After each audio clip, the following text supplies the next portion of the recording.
Assalamualaikum warahmatullahi wabarakatuh. Selamat datang di podcast obrolan religi bersama saya Oktavian Ulfa lagi. Nah, buat teman-teman, alhamdulillah rabbil alamin, kita masih diberi panjang umur untuk memberi atau menyampaikan banyak info-info atau sharing-sharing nih buat teman-teman yang lagi di rumah atau lagi stay at home. Semoga sekali lagi penyakit ini segera berakhir.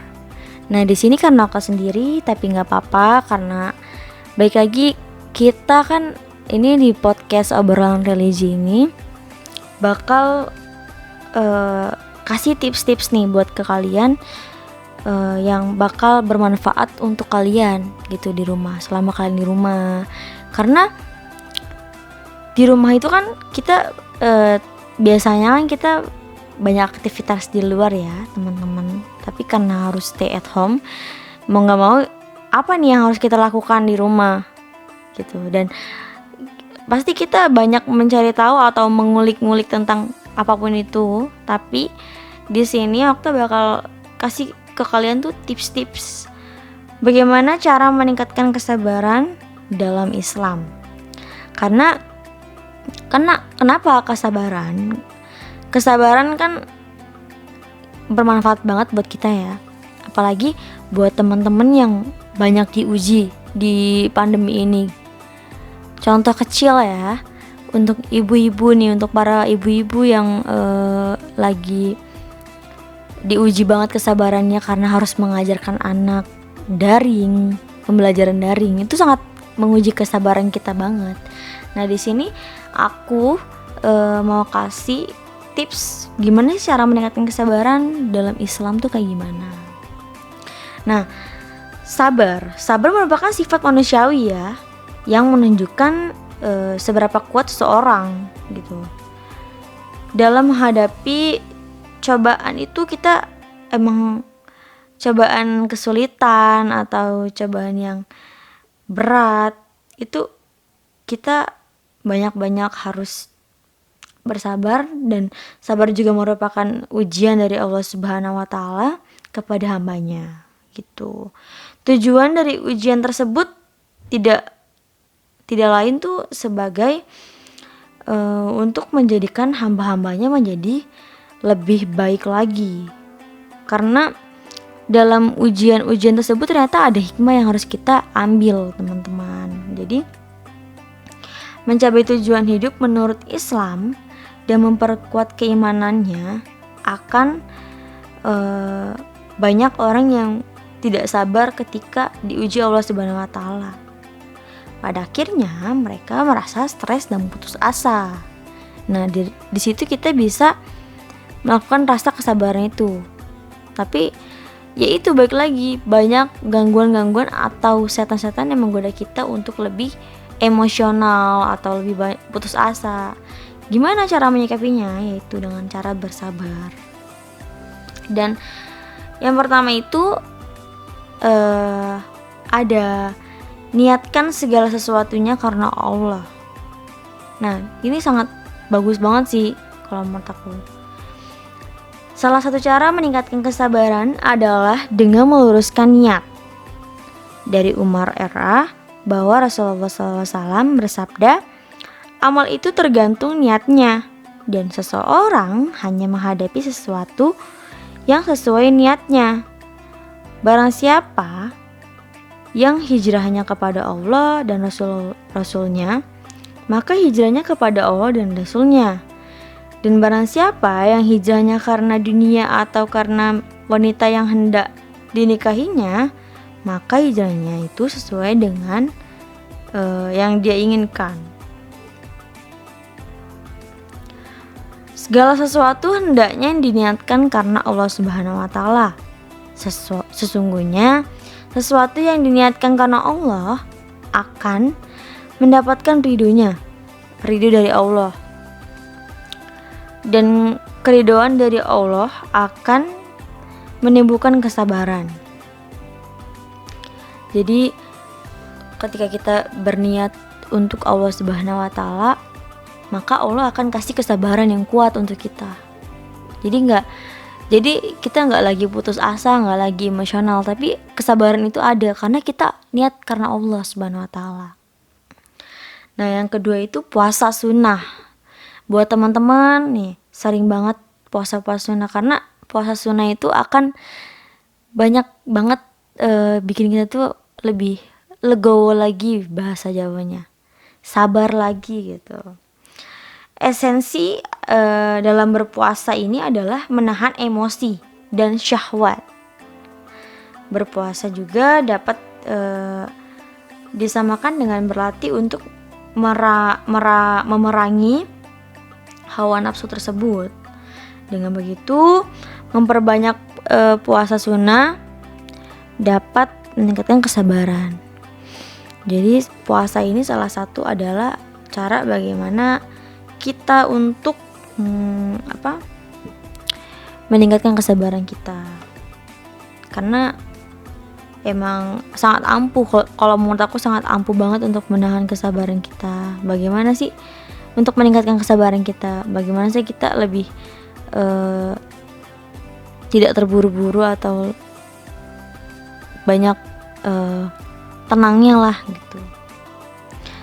Karena di Al-Quran merupakan pedoman bagi umat Islam.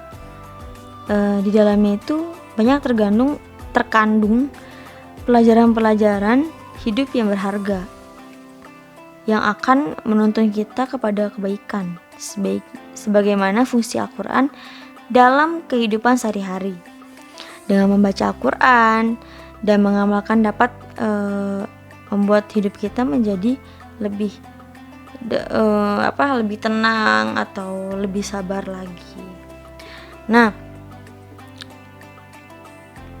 itu yang kedua ya.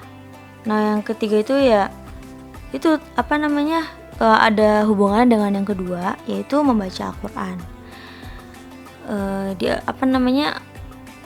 Ketika kita membaca Al-Quran itu kan kita selesainya itu seperti menjadi lebih tenang banget, lebih damai banget, dan itu bisa meredahkan rasa kesabaran kita.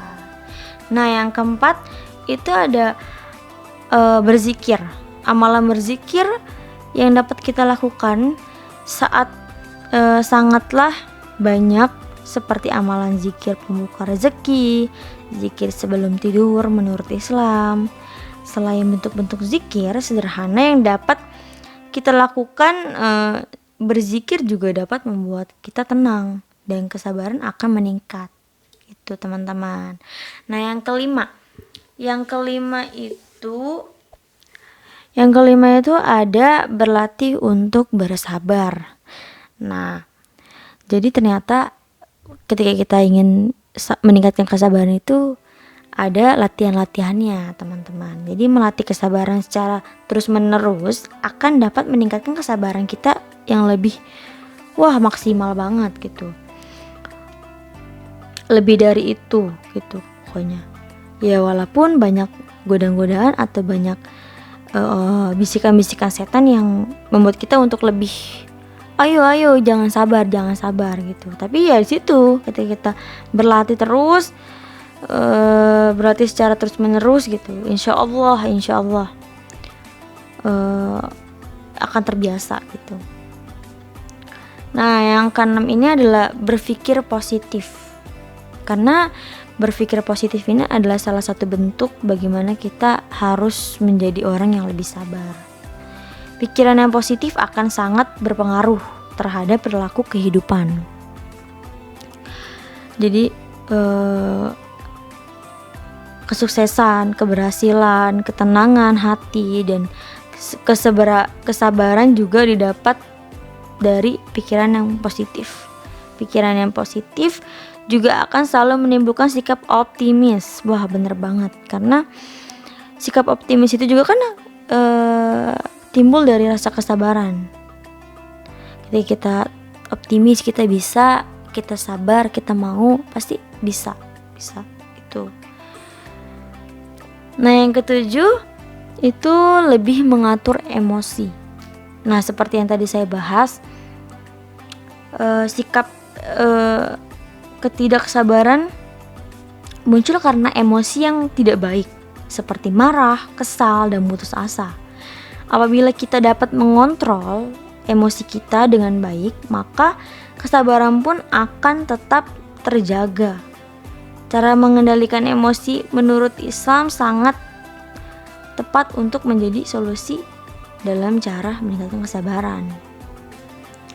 Jadi itu adalah salah satu solusi untuk meningkatkan kesabaran kita. Nah, yang ke-8 itu ada ikhlas. Sikap ikhlas membuat kita lebih legowo dalam menghadapi setiap permasalahan. Dengan hati yang tenang dan hanya mengharapkan ridha Allah Subhanahu wa taala akan membuat kita menjadi lebih sabar dan lebih sabar lagi. Nah, yang ke-9 itu kita sering-sering baca kisah para Nabi Muhammad atau cara para nabi dan sahabatnya ya. Terus di situ kita kan ketika kita membaca kisah-kisah, banyak sekali hikmah-hikmah yang membuat kita tuh lebih sabar lagi gitu teman-teman. Untuk yang ke-10 mencontoh orang yang sabar. Kita lihat nih orang-orang terdekat kita yang kelihatannya sabar. Wah, dia aja bisa gitu melakukan sesuatu dengan kesabaran yang tinggi gitu, kesabaran yang lebih banyak lagi gitu. Nah, yang ke-11 ini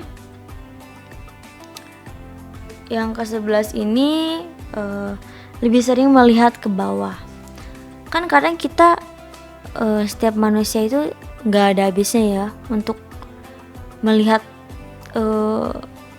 ke atas, untuk melihat yang enak-enaknya aja. Nah, itu sebenarnya harus kita hindari. Sebenarnya kita harus lebih lihat ke bawah aja gitu. Nah, maksudnya itu kayak lebih sering melihat ke bawah, mencoba untuk menyadari bahwa banyak orang lain yang lebih tidak beruntung dari kita gitu, sehingga kita akan lebih bersyukur dan bersabar ketika mengharapkan sesuatu. Nah, yang ke-12 ini ada mengingat janji-janji Allah.